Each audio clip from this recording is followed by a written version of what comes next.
É um prazer tê-los aqui. Bom, já iniciamos a nossa gravação. Então, como dizia, desejo uma boa tarde a todos.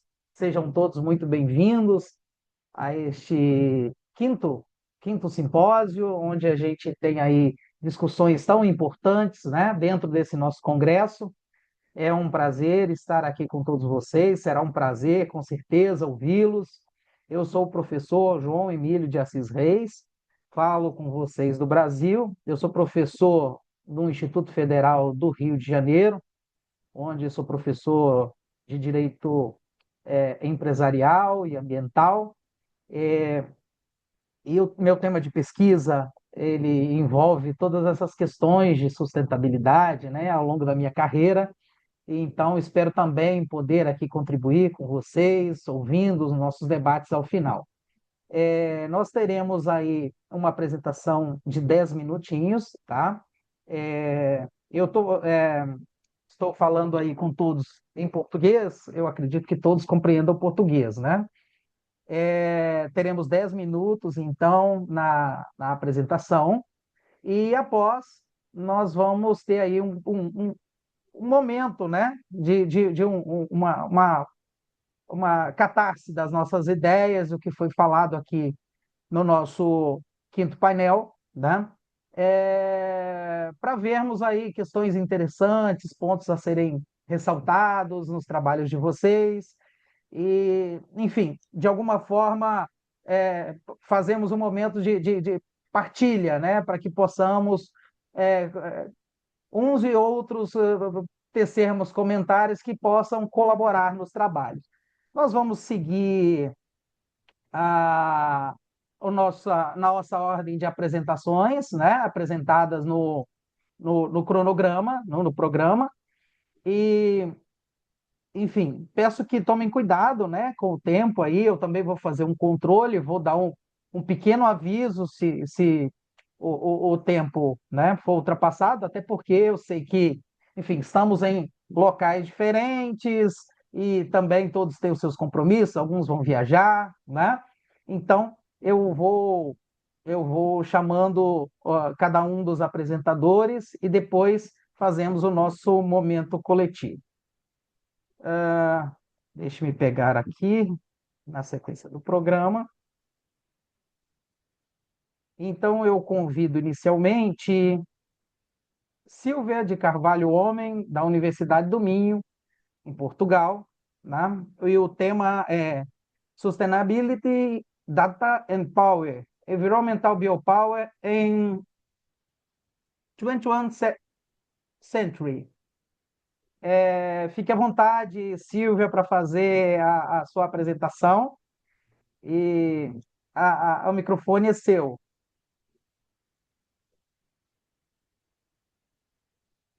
Silvia?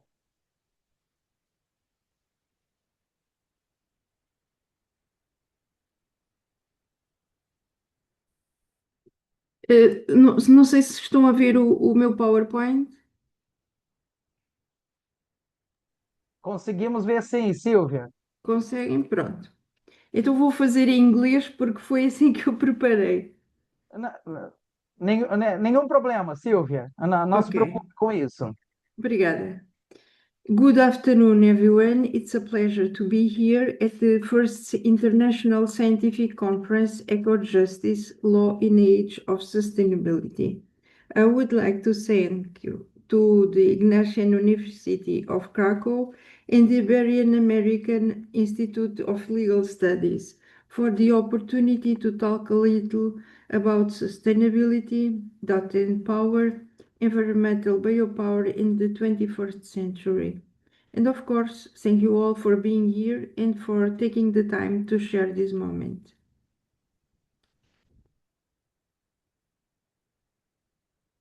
Sustainability has become one of the keywords of the 21st century. Invoked in public policies, business strategies, and institutional discourses, it is often associated with the promise of technological innovation, environmental sensors, satellites, data platforms, artificial intelligence, and real-time monitoring systems.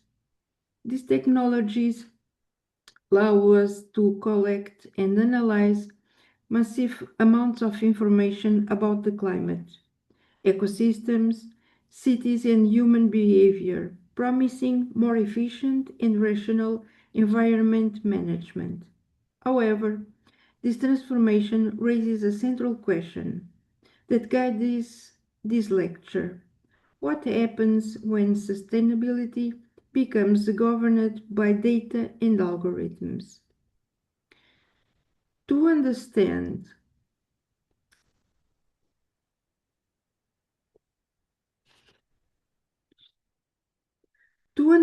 this phenomena, it is necessary to place it in the broader context of the Anthropocene. This concept refers to the idea that we have entered a new historical era in which human action has become the main force of transformation on the planet.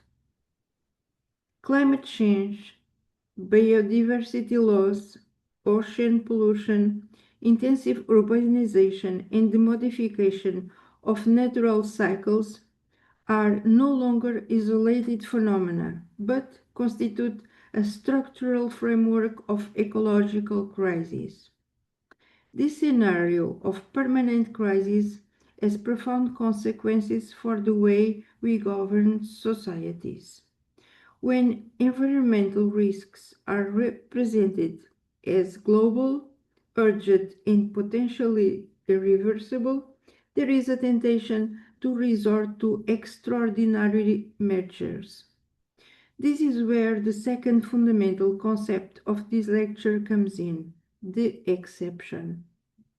Traditionally, the state of exception refers to the temporary suspension of normal rules of law in emergency situations.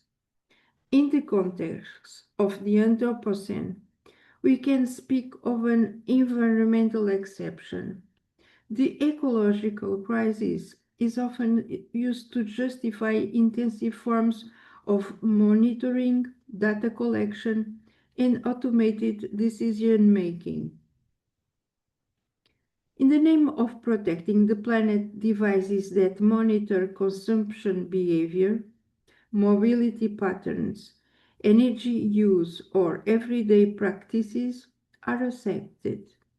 The central issue is no longer just environmental, but political. Who decides what is necessary, proportionate, and legitimate in the name of sustainability? This is where the analysis of biopower becomes essential. Inspired by the thinking of Michel Foucault, this lecture proposed the concept of environmental biopower to describe the extension of life governance techniques to the ecological domain. While called biopolitics focused on the management of populations, health, birth rate, mortality, security, environmental biopower extends this field, integrating territories, ecosystems, and human behavior into continuous systems of observation and control. Digital infrastructures play a decisive role here. Sensor networks, interoperable data platforms, and algorithmic models produce constant and actionable representations of the physical and social world. While promising efficiency, they introduce a new power asymmetries and new forms of vulnerability. One of the most problematic aspects of this model is algorithmic governance. Systems based on an artificial intelligence do not operate according to explicit legal rules, but through statistical and probabilistic correlations. When applied to sustainability, algorithms can influence decisions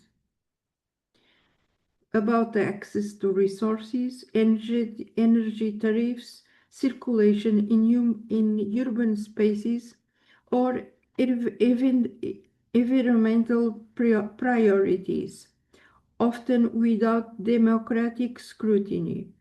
In this context, informational self-determination, that is, the ability of individuals and communities to control their data, is seriously threatened. Information on energy consumption, mobility, or housing patterns reveals intimate aspects of social and economic life and can be used for purposes that go far beyond environmental protection. The European Union has a relevant legal framework to address these challenges.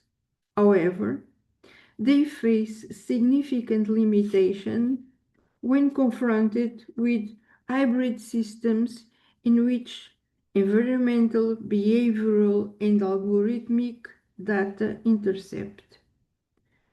As the European Data Protection Supervisor has emphasized, the digitalization of sustainability requires enhanced legal oversight to prevent the silent erosion of fundamental rights.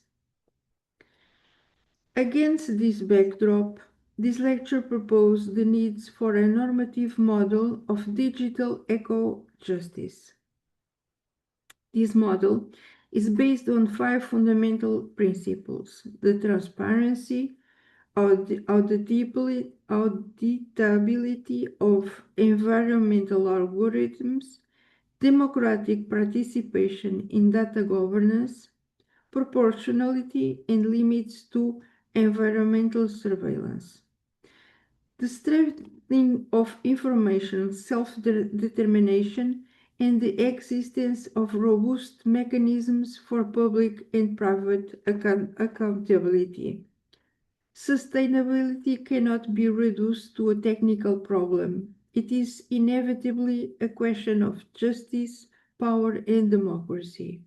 In conclusion, the Anthropocene confronts us with unprecedented ecological challenges, but also with decisive political choices. Environmental exception, when normalized, can legitimize intrusive forms of governance in the name of seemingly indisputable ends.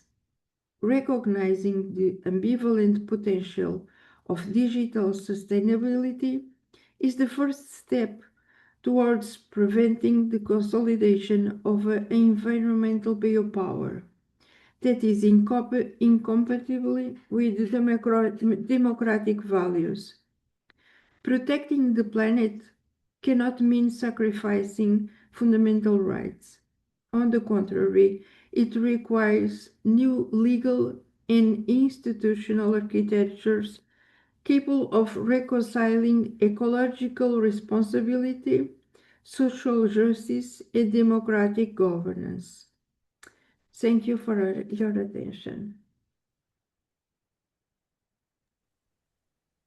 Obrigado, Silvia, por sua apresentação. Eu vou pedir desculpas a vocês rapidamente, porque a nossa colega, a Justina, da Polônia, ela não compreende o português, então eu vou passar rapidamente as instruções, né, o que eu disse inicialmente, para ela, tá bom?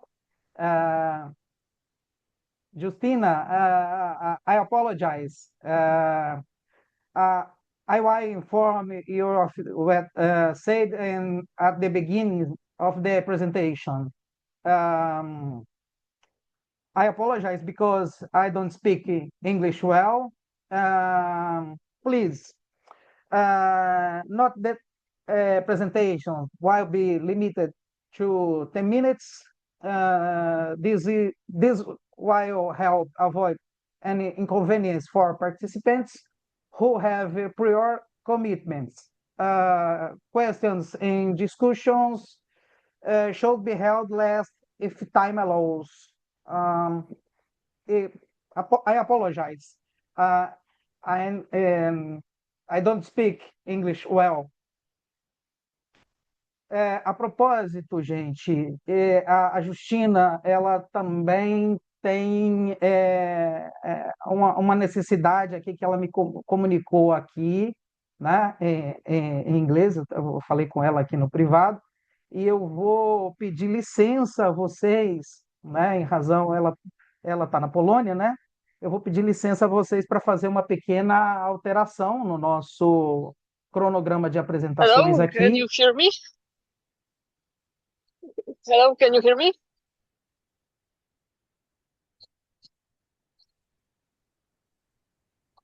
One minute, Justina.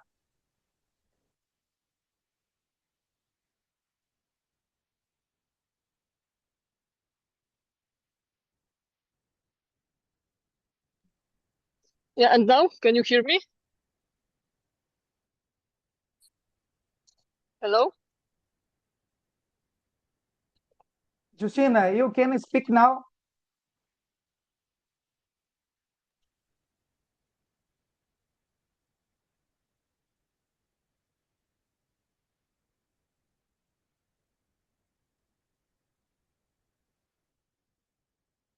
Can you hear me?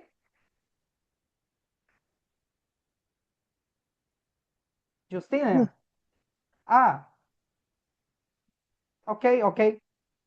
Ah, a Justina me informou aqui que precisa de uns 10 minutinhos, ok? No chat. Então, a gente continua, a gente faz mais uma apresentação e a seguir passamos para a apresentação dela, tá bom? Silvia, devo dizer a você, seu trabalho é muitíssimo interessante, tá? Tenho comentários a fazer, acredito que alguns colegas também possam ter, fazemos ao final. Então, vamos aqui, mantendo então a nossa programação, eu convido Deilton Ribeiro Brasil, da Universidade de Itaúna, para fazer a sua apresentação. Deilton, da Universidade de Itaúna, acredito que seja um conterrâneo meu, então, que eu também sou mineiro, Deilton. Muito Seja bem, bem-vindo. Dr. João Emílio, é um prazer estar aqui. Também gostaria de cumprimentar os demais colegas. A minha apresentação, da mesma forma, será em língua inglesa, com a permissão de todos os demais. First of all, I would like to say that I'm very glad to be here. I'm Professor Deilton Ribeiro Brasil from the University of Itaúna in Brazil, South America. And my topic today, it will be about digital sustainability as a regulatory paradigm, non-discrimination, explainability, and consent in AI systems under the Brazilian Draft Bill number 4 from 2025. Well, so to start my lecture, I would like to make some background on the context of my topic. We can notice that AI increasingly mediates social, economic, and political interactions. Algorithmic systems operate through opaque and complex process. These dynamics intensify informational asymmetries and structural risks.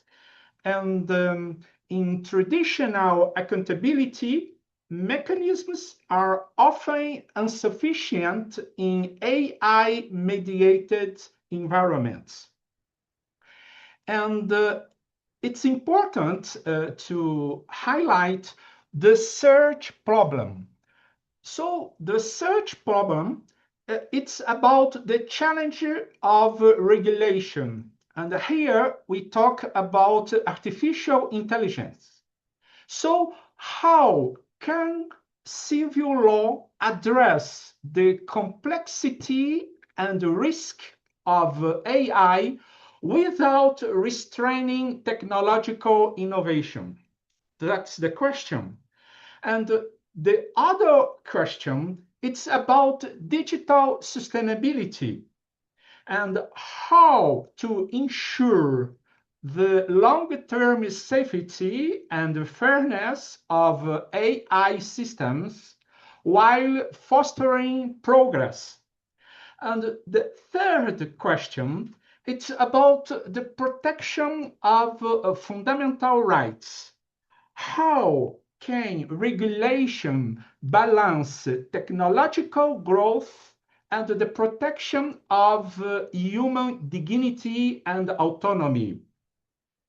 And to continue, it's important to talk something about the concept of digital sustainability.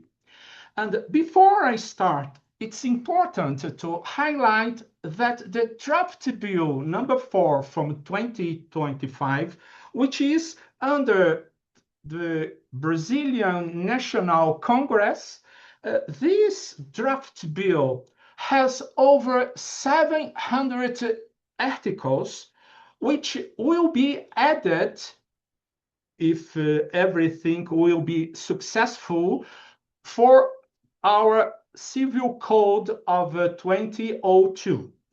And the draft bill discusses not just about efficiency, but digital sustainability is about rate, or better saying, rights-based regulation.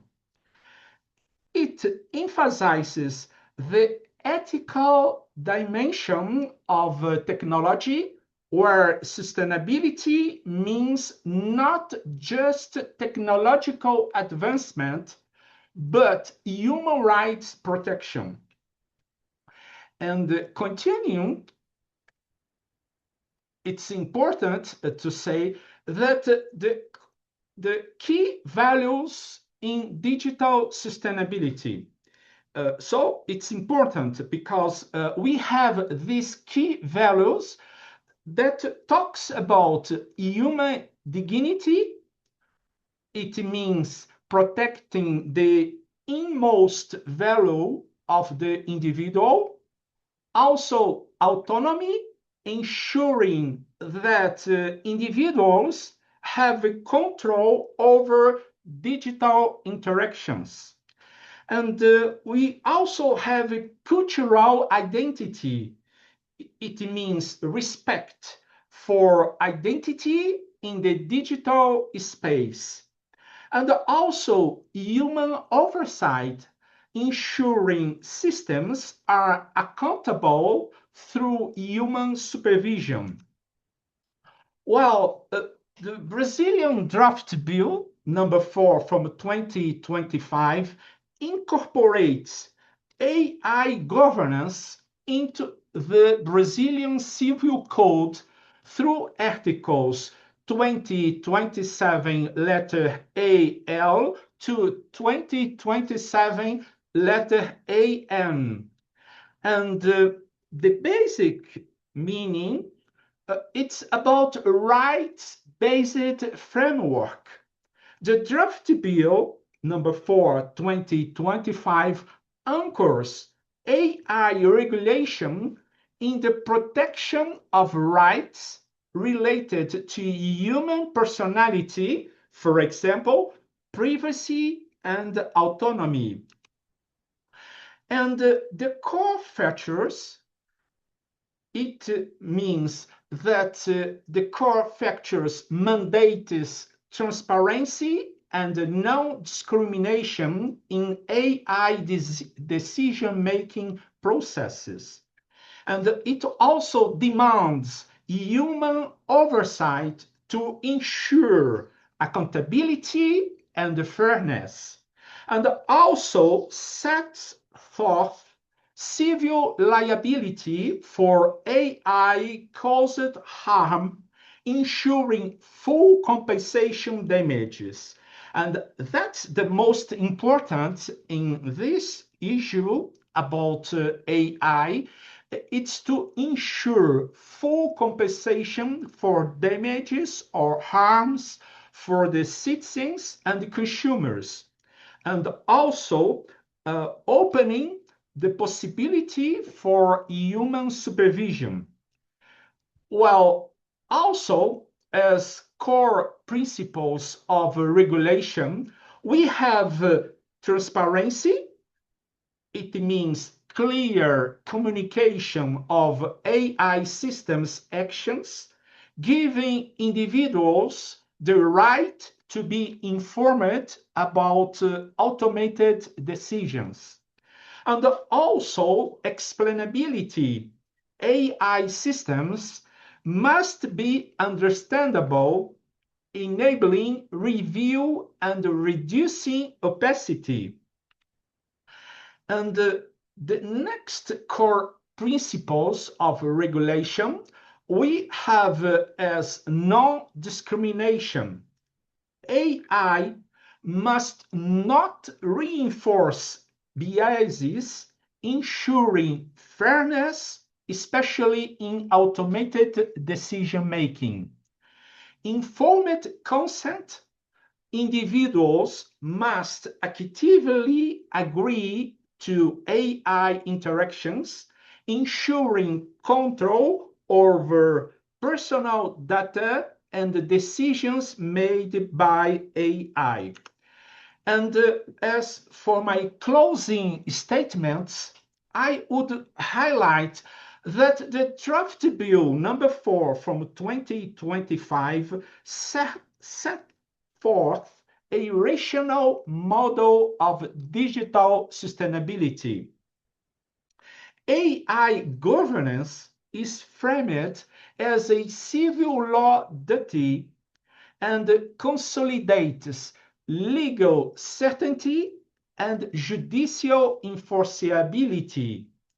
And it also improves protection against discrimination and opacity and incorporates AI risk management into the Brazilian Civil Code of 2002. And as for my last words, I would say that our Brazilian federal constitution is very protective concerning fundamental rights.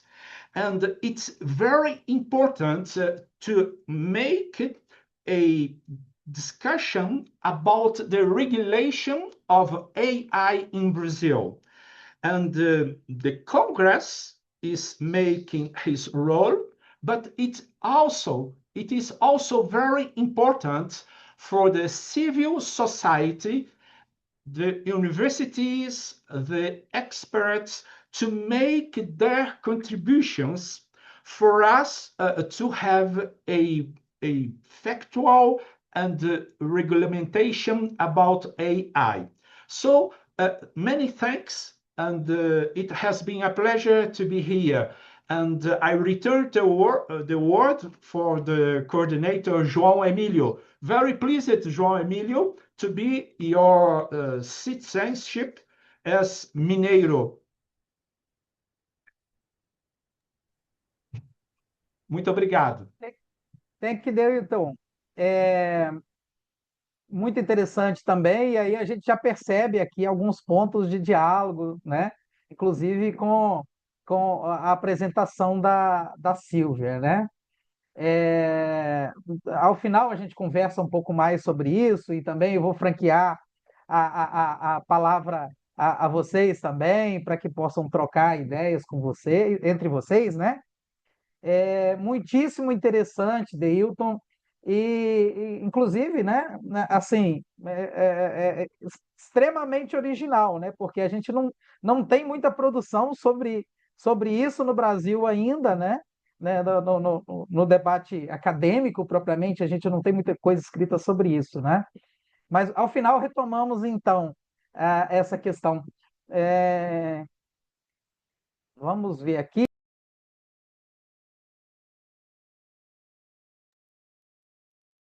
Yeah, hello. do you hear me? I'm ready, if it's possible. Yeah, Justina. Yeah. Yes. Okay. Thank you so much. Please. Use my camera because I have the communication that. Okay.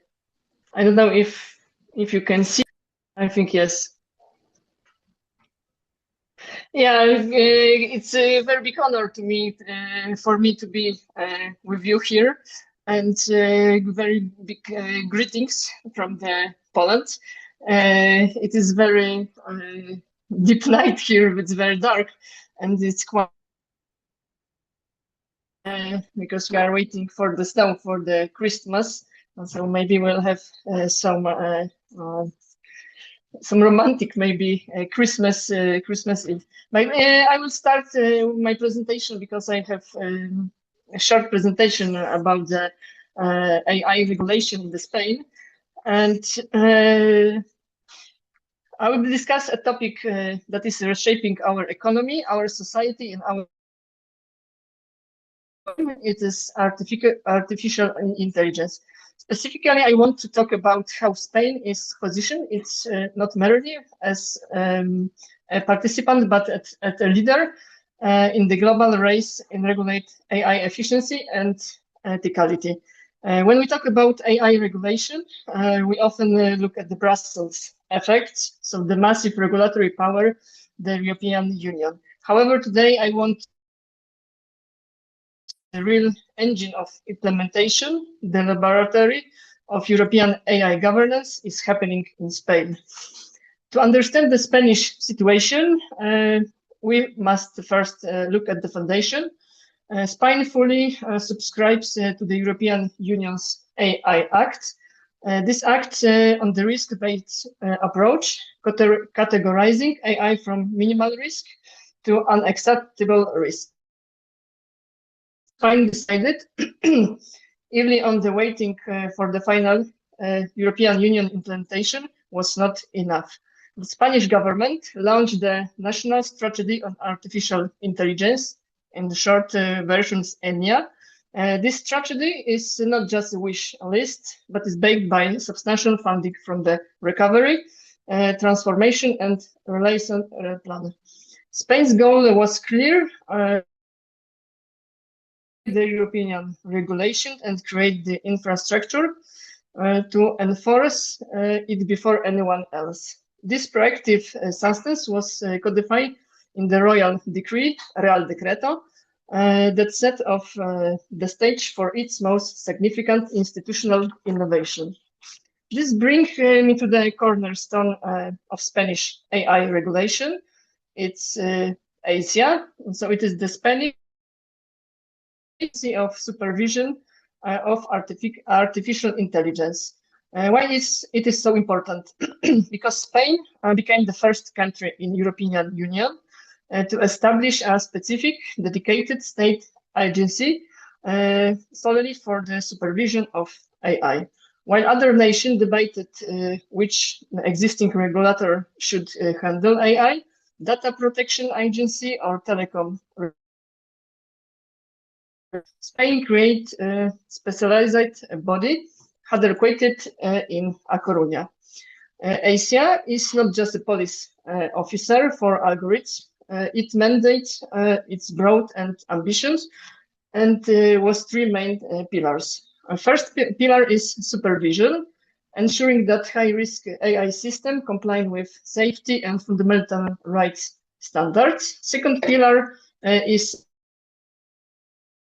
acting as a think tank to guide the government on AI policy. And the last one, but not least one, innovation support, helping companies, especially SMEs, navigate to complex legal landscapes.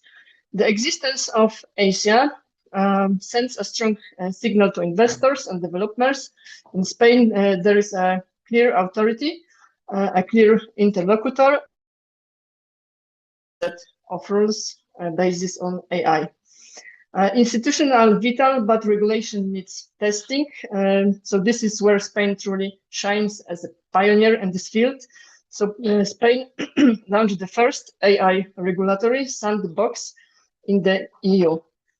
Think of the sandbox as a space control environment.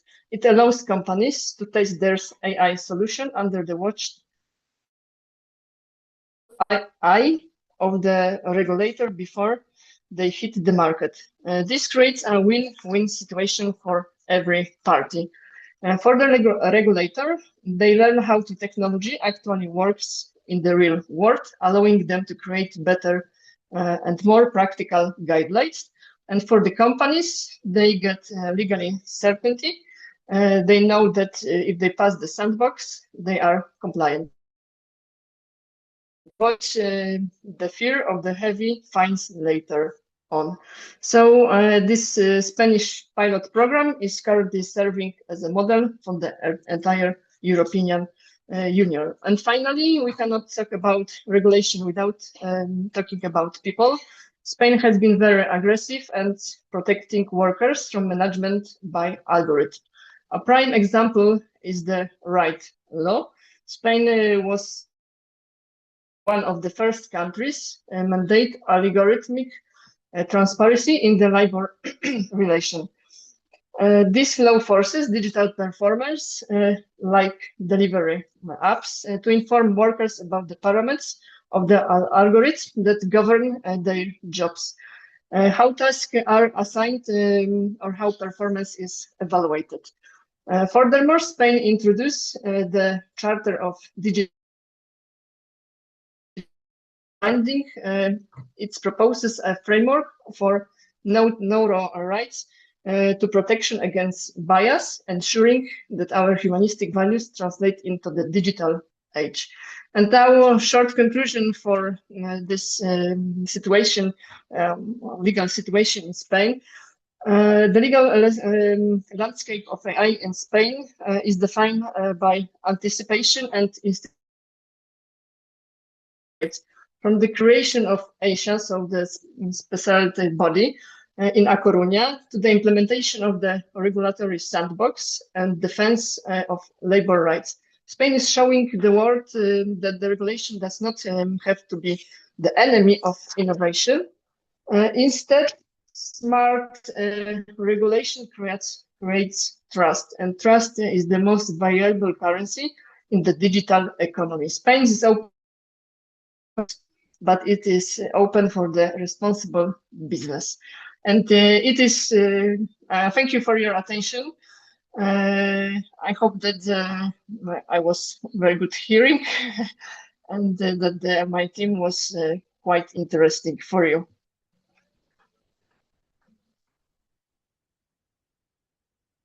Thank you very much, Justina. Thank you so much. Justina, with your presentation, give us specific perspective, the regulation in Spain. The comparative perspective allows to identify similarities, difference, and lessons relevant to other contexts. Thank you, Justina. Yeah, because Spain is the leader of this regulation. Mm-hmm. ¿Hablas español? ¿Me comprendes en español? Oh, no. Un poco. Ok, no problem. Bem, vamos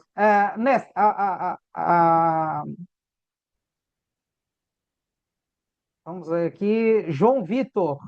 Então, agora, João Vitor dos Santos Bonfim, Universidade de Brasília, aqui no Brasil. O tema é litigância socioambiental transfronteiriça. João Vitor, consegue me ouvir? O João Vitor não está na sala? Ok, então a gente passa para a sequência. Se o João Vitor ingressar na sala, ele vai para o final da lista, ok? Então vamos aí na sequência. Lucas. Então, passamos a palavra agora ao Lucas Gabriel Santos Costa, Universidade Estadual de Santa Cruz, com a sua apresentação: Sistemas Informatizados, Crítica Social e o Direito Penal. A valoração jurídico-penal da conduta nos fatos de sistemas autônomos. Fique à vontade, o Olá, Lucas. olá, boa tarde, tudo bem com vocês? Inicialmente gostaria de saudar todos os senhores e senhoras aqui presentes, também saudar o João Emílio, quem preside esse momento, agradecer pelo espaço de Iberoju. Meu nome é Lucas Gabriel Santos Costa, professor da Universidade Estadual de Santa Cruz. Atualmente coordeno o curso de Direito da Universidade Estadual de Santa Cruz, localizado no sul da Bahia, em Ilhéus especificamente. E esse trabalho apresentado é um recorte de uma pesquisa que vem sendo elaborada no programa de estágio pós-doutoral realizado na Universidade de São Paulo, no programa de pós-graduação em Direito da USP. Bem, trata-se de uma pesquisa, de um recorte de uma pesquisa conduzida durante 2 anos. E antes de apresentá-la, também aqui o parêntese que pedirei licença aos senhores para fazer a apresentação em português. A pesquisa ela faz parte de um projeto chamado Crítica Social e Sistema do Direito Penal. O que se pretende é tentar reconduzir a uma análise dos institutos que tradicionalmente compreende a dogmática jurídico-penal do nível da proibição até o nível da responsabilidade, da culpabilidade, levando em consideração aspectos que acabam agravando vulnerabilidades sociais com um olhar específico dessas relações aqui no nosso país, e em específico no âmbito regional a Bahia, em âmbito local Ilhéus e Itabuna. Também, a partir daí, pensar em qual nível de regulação seria possível a partir de um instrumento de controle social, que é um instrumento do direito penal, para as chamadas novas e renovadas tecnologias. E aí, em específico, aos fatos lesivos ou possíveis afetações de bem jurídico que pudessem ser intermediadas ou causadas diretamente pelo uso de inteligência artificial ou do desenvolvimento de algoritmos. Trata-se nesse sentido de uma pesquisa, ainda não acabada, logicamente, mas de uma pesquisa que pretende ter um olhar sobre a realidade social que se constitui enquanto fator histórico de vulnerabilização no país. E, no primeiro momento, é importante aqui considerar aspectos relacionados ao racismo institucional, tomado como base, infelizmente, programa do sistema penal brasileiro, uma má redistribuição de riqueza, que agrava no sentido de vulnerabilidades da distribuição socioeconômica do país e que também toca e influencia o nível, tanto no sentido horizontal de alcance, quanto de profundidade, o nível de lesão do sistema penal a determinadas comunidades ou pessoas. Leve em consideração aspectos relacionados ao encarceramento em massa no Brasil e a própria constituição do estado de coisas inconstitucional do sistema penal brasileiro, bem como o racismo ambiental e o programa social pós-moderno, que acaba imputando ou atribuindo a algumas pessoas um nível de agravamento maior em face de uma má redistribuição de riqueza que afeta a própria perspectiva de uma qualidade de urbanização, de oportunização de direitos sociais, que também tem influência sobre o aspecto socioambiental no Brasil e aqui na Bahia em especial. No entanto, para o recorte aqui apresentado, será analisado o aspecto da inteligência artificial.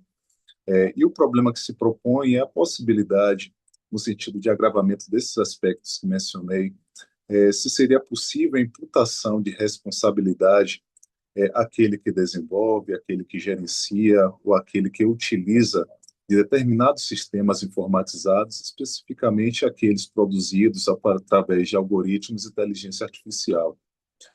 Levamos em consideração o estado natural das coisas em que nós estamos. tomava como interessante, aliás, até importante mencionar, que o risco faz parte da nossa forma de viver. Inicialmente, tomamos os estudos de Ulrich Beck até para fundamentar a perspectiva na sociedade de riscos, em que hoje conviver com determinados perigos se tornou mais que normal, mas até necessário a forma de constituição da sociedade atual. Uma sociedade que, após o aspecto moderno, fica muito difícil de conseguirmos compreender, num sentido filosófico até sociológico, um conceito, um macroconceito, um supraconceito que consiga defini-la. Isso acaba influindo diretamente no aspecto criminológico e também dogmático penal, no sentido de encontrar uma fundação, um apoio para definir qual a finalidade de um direito penal, já que a gente não consegue ainda ter um supraconceito que defina a sociedade numa perspectiva pós-moderna. Se fala-se muito de sociedade de riscos ou sociedade de cansaço, de uma sociedade da ultravelocidade, como queria Lipovetsky, por exemplo. No entanto, que nós temos a sociedade da irracionalidade. A irracionalidade tomado como agora não mais uma constituição dos saberes jurídicos em prol, por exemplo, da chamada razão, como se queria a partir de uma perspectiva pós-moderna pautada na filosofia kantiana. Nós temos hoje uma diversidade que acaba moldando a sociedade, dificultando um aspecto de controle operado pelo direito penal que vem a tomar um supraconceito como uma ponte, uma porta aberta para se definir. E é nesse sentido de direito penal que perde muito da sua solidez que a gente tenta reconstruir os aspectos dogmáticos para dar conta de uma realidade agora chamada de ultramoderna. É uma sociedade agora que falta essa solidez. Quando nós tomamos, no segundo momento do trabalho, a utilização de inteligência artificial no nosso cotidiano, observamos como algo que é importante ter o desenvolvimento sem deixar para trás aspectos relacionados à humanidade.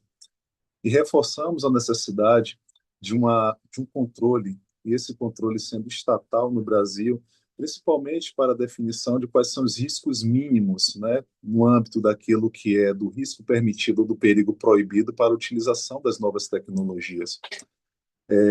No grupo de pesquisa Crítica Social e Sistema Penal da Universidade Estadual de Santa Cruz, pensamos bastante em duas vertentes.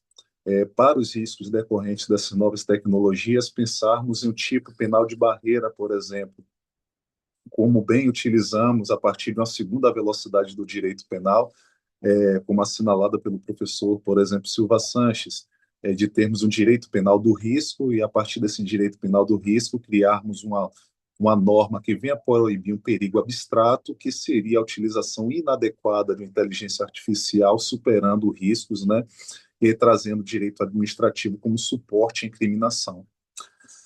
No outro sentido, teríamos a possibilidade de não termos um crime de perigo, mas utilizarmos do risco, no sentido de orientar a imputação, considerando a teoria de imputação objetiva, por exemplo, em que teríamos a oportunidade de observar o risco que ultrapassa o limite do permitido, considerando o âmbito administrativo, como um fator a orientar, por exemplo, né, o chamado risco permitido, proibido, no âmbito da imputação objetiva para determinar se um fato lesivo ele seria objetivamente típico. Esses problemas, aliás, essas soluções, ela decorrem de uma análise de alguns fatos que causam lesão ou perigo de lesão, quando consideramos a utilização da inteligência artificial no dimensionamento, por exemplo, de estruturas relacionadas à relação médico-paciente, de estruturas relacionadas, por exemplo, à utilização de drones, ou até no tráfego viário, e em específico no âmbito do controle e gerenciamento das ações, do suporte ao ser humano naquilo que diz ao controle ambiental. Levamos em consideração que, por fim e ao cabo, a inteligência artificial ou sistemas algoritmos não são fins em si mesmos, né? Observamos que não deve ser o ser humano utilizado ou funcionalizado para cumprir com a finalidade da inteligência artificial, desenvolvimento da inteligência artificial, mas que sim, a inteligência artificial, na medida do possível, com base no respeito à humanidade, deve servir como instrumento para tal humanidade. E é nesse sentido que não nos iludimos com a perspectiva de que as novas tecnologias dependem e também pedem um sacrifício humano que vai além da perspectiva individual ou solipsista de cada pessoa em si. Trata-se, na verdade, de instrumentos que pedem muito, pedem, na verdade, a perspectiva de gerações futuras pautadas numa possibilidade de sobrevivência, considerando o meio ambiente como local propício para o desenvolvimento e continuidade da própria humanidade.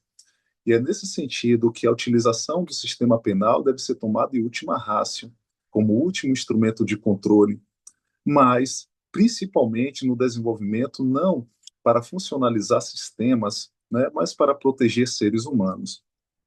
Num segundo momento dessa pesquisa, ingressamos propriamente nos sistemas dogmáticos. Observamos que a construção normativa da dogmática penal, e aqui trago a dogmática penal moderna, do causal naturalismo, da perspectiva clássica, até o que a gente observa hoje como perspectivas funcionais mais abertas, elas buscam uma ou outra mudança entre uma e outra corrente, e principalmente a partir daquilo que se tem da dogmática penal alemã, desde as construções de von List, passando por Weisel e hoje nos discípulos de Klaus Roxin, uma tentativa de limitar decisões que venham ser arbitrárias, atribuir mais racionalidade ao sistema jurídico penal e, especialmente, evitar improvisação. Para que isso aconteça, a gente foi mudando no último século, principalmente, e digo que o Brasil tem realizado muitos trabalhos importantes no sentido de contribuir para esse desenvolvimento, algumas mudanças na estrutura do delito, passando do fato típico, a ilicitude, até a própria culpabilidade, para um melhor ajuste às dinâmicas de cada período em específico, né? Então, lá von List, no início da construção clássica, até pretendia ter a dogmática penal enquanto um saber, né, vamos dizer assim, que possivelmente apartado de considerações criminológicas ou político-criminais. Algo que não se é possível considerando as novas e renovadas tecnologias, principalmente a partir da década de 70. É importante aqui também mencionar que essas novas, quando se fala em tecnologia, a gente tem hoje novas ou renovadas, né? Que tecnologia ela decorre da própria existência humana, o próprio existir já é uma tecnologia. No entanto, voltando essa dogmática penal hoje mais funcional, mais aberta, ela acaba comunicando com perspectiva de política criminal, e Roxin afirmava ser uma perspectiva político-criminal que deveria ser pautada ou fundada numa constituição de um Estado democrático de direito para a proteção de bens jurídicos considerados essenciais ao livre desenvolvimento do ser humano. Então, o ser humano está como centro dessa imputação. Agora, aqui no Brasil, não pode ser qualquer política criminal.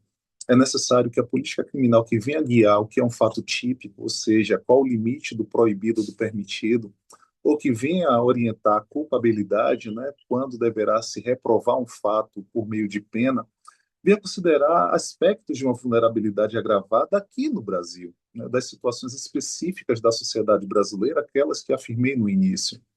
E essas vulnerabilidades, hoje mais ainda agravadas em alguns casos, pelo uso de novas ou renovadas tecnologias e principalmente com o uso da inteligência artificial. E, em específico, e aí já conduzindo para o término dessa apresentação, quando se fala em imputação da responsabilidade, é necessário que se faça uma ponderação entre a necessidade de proibição e manutenção de liberdades. Não se pretende engessar a sociedade o uso de determinadas novas tecnologias a ponto de não possibilitar o desenvolvimento tecnológico, mas limitar também esse desenvolvimento tecnológico para que ele não venha a se tornar um fim em si mesmo, para que o ser humano continue sendo o centro da intervenção jurídica, de toda e qualquer intervenção jurídico-penal que atue sempre no último caso para essa proteção, evitando a expansão punitiva. E aí é nesse caso que em situações específicas relacionadas às lesões, é importante observarmos critérios que venham ser bem apropriados, né, para respeitarmos institutos que secularmente foram desenvolvidos na dogmática penal, principalmente de imputação subjetiva. É importante observar de imputação subjetiva e objetiva. É importante aqui observar nexo de causalidade, é importantíssimo observar dolo, é importantíssimo observar também domínio sobre o fato que gerou o perigo. Ainda que as novas e renovadas tecnologias venham causar perplexidade em alguns casos, mas é importante que o direito penal venha estar atento no sentido de uma regulação que venha a ser legítima e, ao mesmo tempo, democrática. Isso só acontecerá se nós, humanos, estivermos em primeiro plano.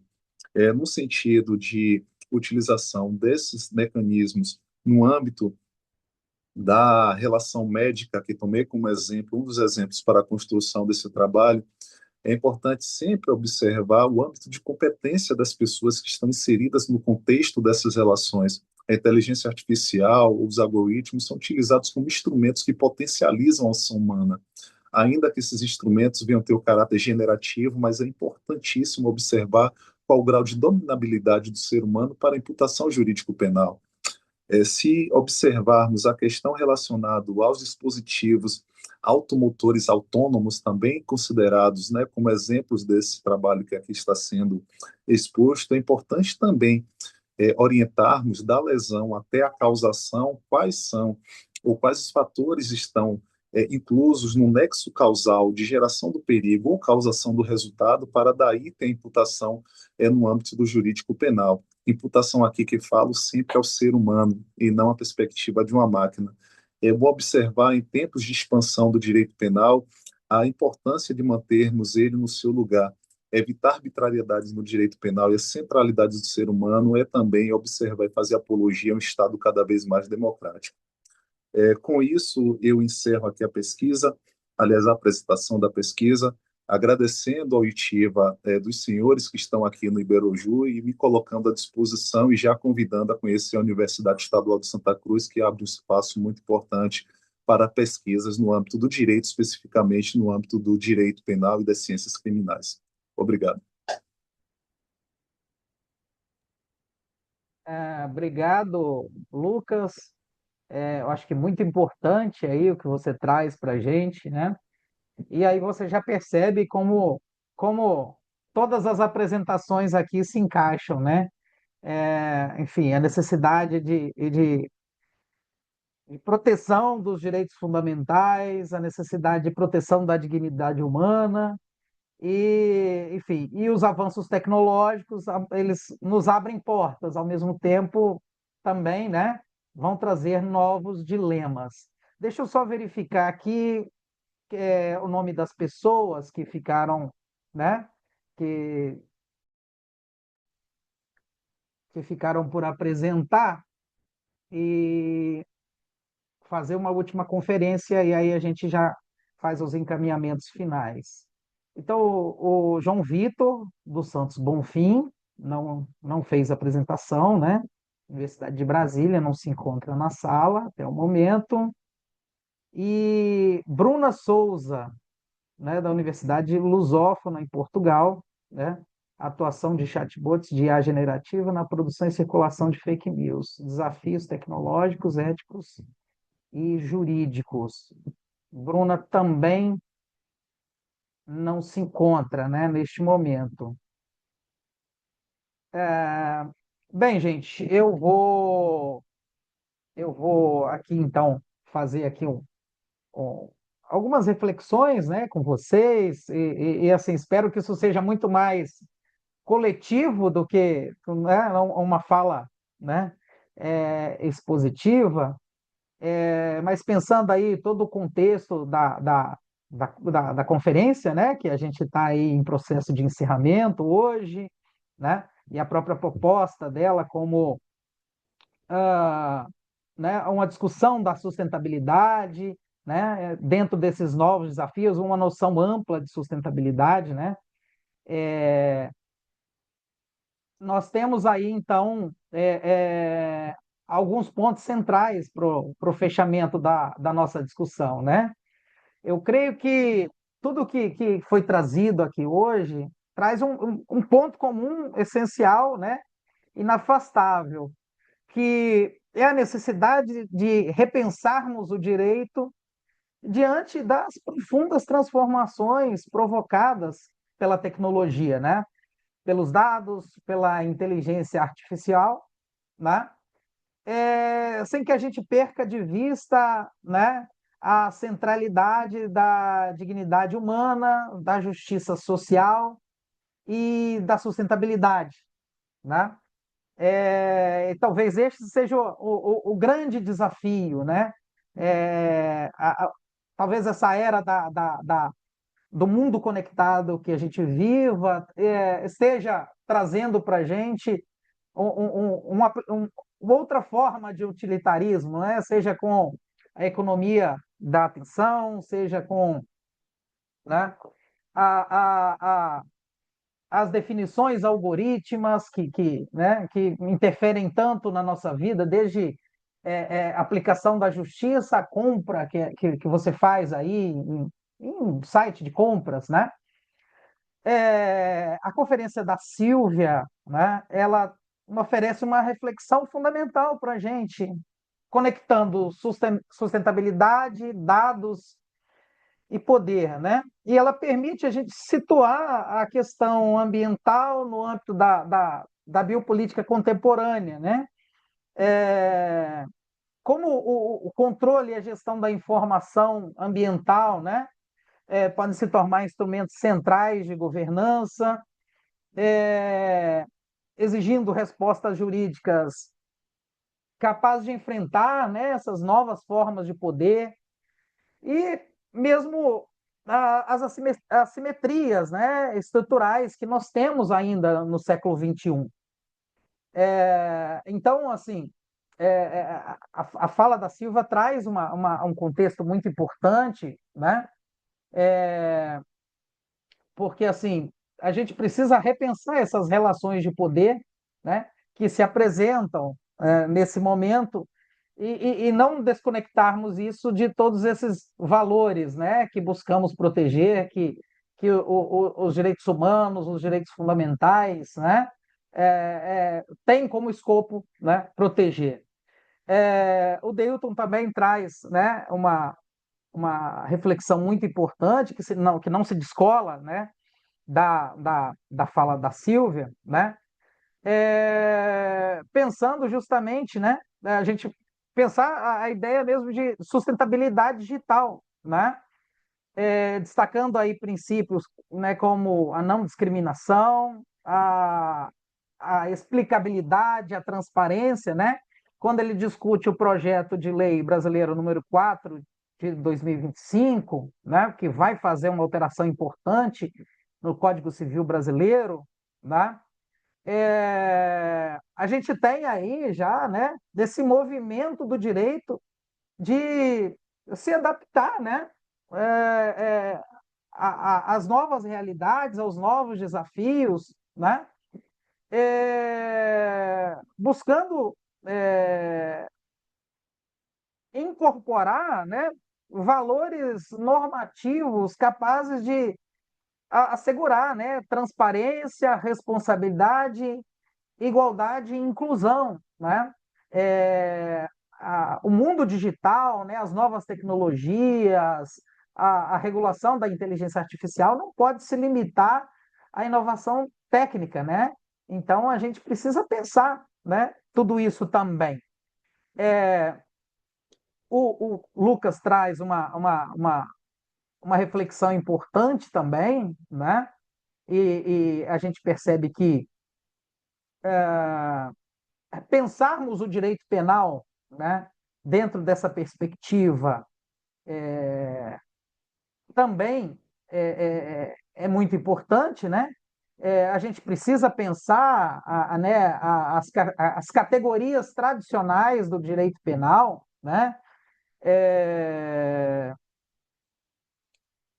Desde imputação, responsabilidade, e a gente precisa também ter um cuidado especial, né, ao analisarmos, ao refletirmos sobre a questão da automação decisória, né, como isso desafia os fundamentos, né, da valoração jurídico-penal das condutas, né, das condutas penais, enfim. E A fala da Justina, tá? Também vai nos trazer uma perspectiva muito interessante, né? A Justina vai fazer uma análise da perspectiva comparada, né? Tratando aspectos legais do uso da inteligência artificial no contexto europeu, a partir da experiência espanhola. E é uma análise que nos permite identificar, né, como as análises comparadas nos permitem, né, a, as tensões, convergências entre os diferentes modelos regulatórios. É, isso reforça, né, a importância do diálogo internacional na construção de marcos jurídicos consistentes e equilibrados, né? É, assim, a gente percebe, por exemplo, que a experiência europeia, né, ela está mais avançada, ela está mais madura, independente de julgamentos, né, de valorações que eu faço, mas assim, esse debate ele já está mais profundo na Europa, por exemplo, que é no contexto latino-americano e mesmo brasileiro, né? E, finalmente, né, as contribuições desse painel, nesse congresso, demonstram que sustentabilidade, tecnologia, direito não podem ser pensados de forma isolada, né? Muito pelo contrário, eles vão exigir uma abordagem integrada, crítica, global, capaz de conciliar a inovação tecnológica com a proteção dos direitos fundamentais, com responsabilidade jurídica e com justiça social, né? E claro, quando a gente fala em abordagem integrada, crítica e global, né, a gente enfrenta, na verdade, desafios globais, né? E a gente já passa por isso desde que a discussão da questão ambiental vem à tona, né? Eu acho que a questão ambiental materializa grande parte daquelas preocupações que os direitos humanos, né, vêm trazendo a partir do final da Segunda Guerra Mundial, né? A cooperação internacional ela surge de uma preocupação ambiental também, e se tem um problema que é de natureza global, que não, né, os estados modernos não podem pensar, né, suas políticas de forma isolada nesse ponto, porque a questão ambiental é uma questão que não pode ser pensada de forma isolada, né? E a questão ambiental inaugura isso, mas a gente passa a enfrentar outros desafios, né? Como recentemente a gente teve aí a questão da Covid-19, né? Que mais uma vez reafirma a impossibilidade da gente continuar discutindo esses problemas de forma isolada, né? Se você pensar, né, a,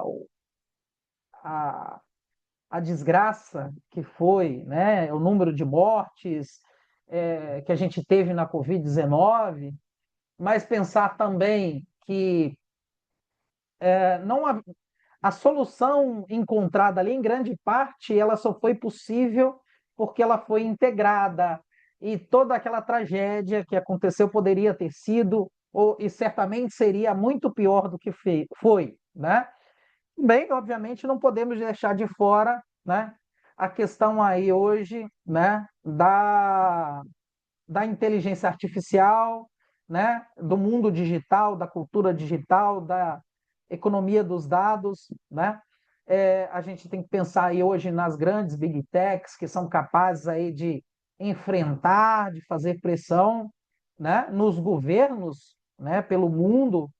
Então a gente também tem que pensar isso sobre uma perspectiva integrada e global. Mas por outro lado, e eu acho que a apresentação do Lucas traz isso também, a gente não pode deixar de pensar também, né, que nós temos realidades diferentes pelo mundo, né? Nós temos realidades distintas pelo mundo. Então, por mais que a gente fale numa perspectiva, né, de abordagem global, integrada, a mesma solução ela não vai ser necessariamente boa para todo mundo, ela não tem que passar por todo mundo, né?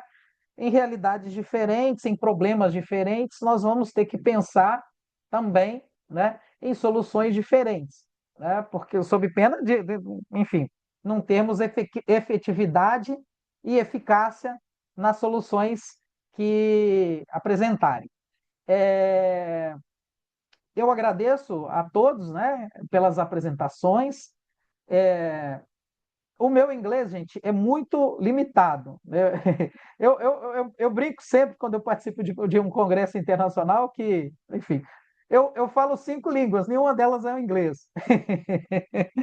É, enfim, mas isso foi de acordo com a pesquisa, fui fazer pesquisa comparada na Espanha, depois na Itália, aí depois fui para o francês, mas enfim, nesse tempo todo nunca me dediquei ao inglês e tudo.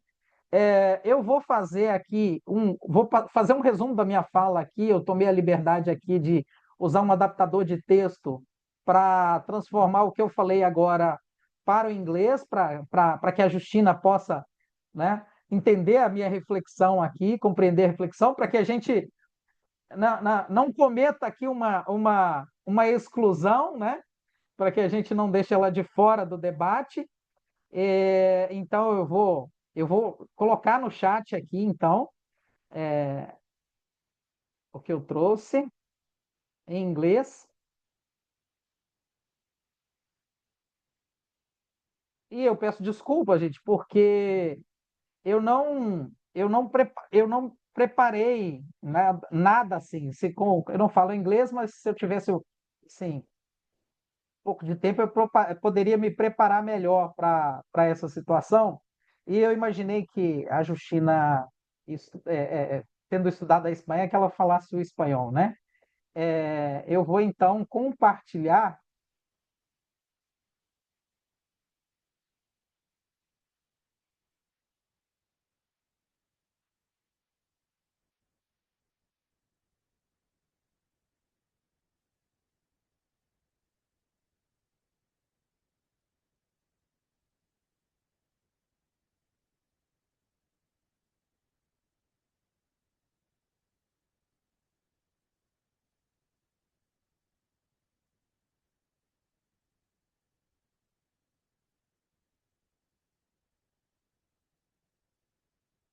Perfeito, já coloquei aí.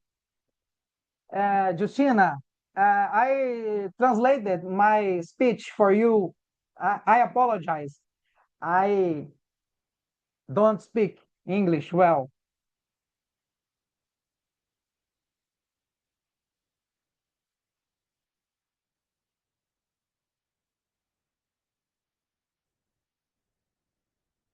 Is in the chat.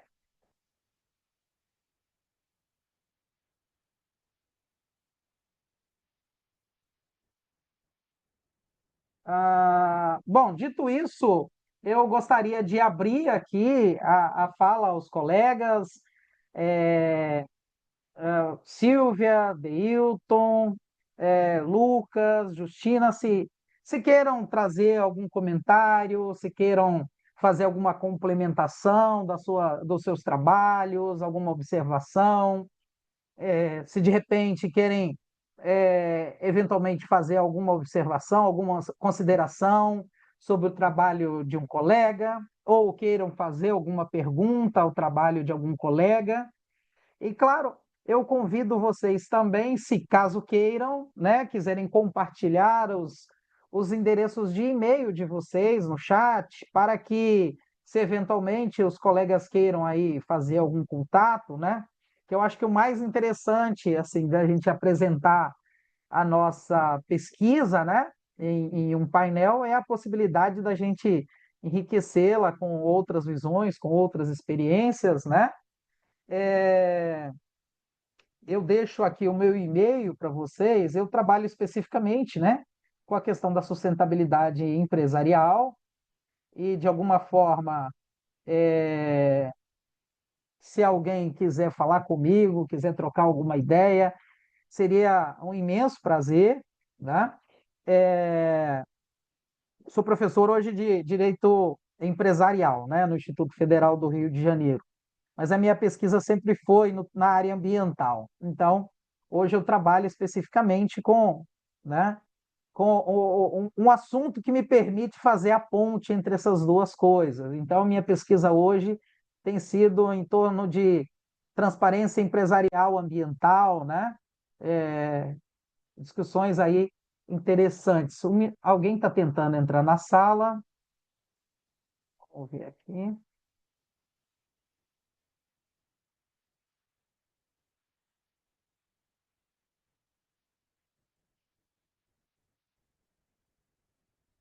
Ah, perfeito, já ingressou.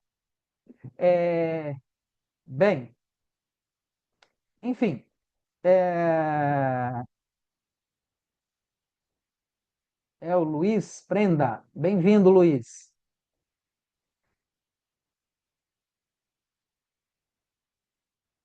Bem, enfim,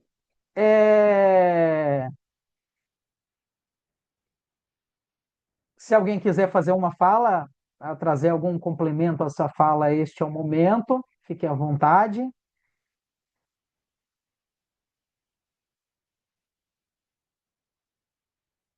Senão, nós encaminhamos aqui para o encerramento do nosso trabalho, ok?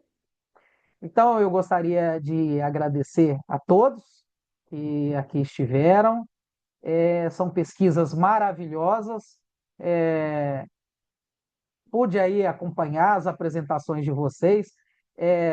O meu déficit de inglês para falar não é o mesmo para ler e ouvir, então pude acompanhar aqui. São pesquisas muitíssimo interessantes e eu acho que são temas aí que, né, vão ser as discussões da humanidade aí pelo menos para os próximos 50 anos, acredito eu, né?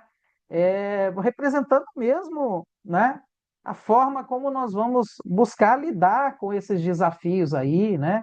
Pensando aí na proteção, né, de valores fundamentais, né, que temos construído aí em torno da ideia de direitos fundamentais, direitos humanos e como vamos, né, lidar com o mundo digital, com a tecnologia, com a inteligência artificial e em um mundo, né, cuja sustentabilidade, né, faz-se necessária em razão da crise ambiental que vivemos e que, de fato, né, a questão da inteligência artificial, da economia digital, vão ter um grande impacto sobre tudo isso. Então, parabenizo a todos, Deilton, Silvia, Justina, Lucas, pelas apresentações maravilhosas. Lucas, só gostaria de dizer para você aí que daqui uns 15 dias eu vou passar na frente dos portões da UESC, né? Eu estarei aí indo aí para Barra Grande, então passo por aí, por Itabuna, por Ilhéus, tá? Tem um colega que trabalha comigo aqui no Instituto Federal do Rio de Janeiro, que é da área da engenharia, não é do direito, mas é formado aí, né? Depois veio para cá, fez o mestrado, doutorado aqui, mas enfim, é filho da UESC. Então é um grande prazer tê-los todos aqui nessa tarde, né? Desejo aí então a vocês uma ótima tarde, sucesso aí na continuidade das pesquisas de vocês, né? Fico à disposição uma vez mais e aproveito para desejar a todos aí boas festas, né? Descansem, se recuperem, né? Para ter energia aí no futuro para continuar essas pesquisas muito interessantes, essas pesquisas maravilhosas de vocês que com certeza contribuirão muito para a ciência jurídica, né? E para a construção de um mundo melhor, uma sociedade mais justa e sustentável. Então, encerro aqui nesse momento. Boa tarde e boa noite, né? Para quem está aí na Europa. Encerramos aqui.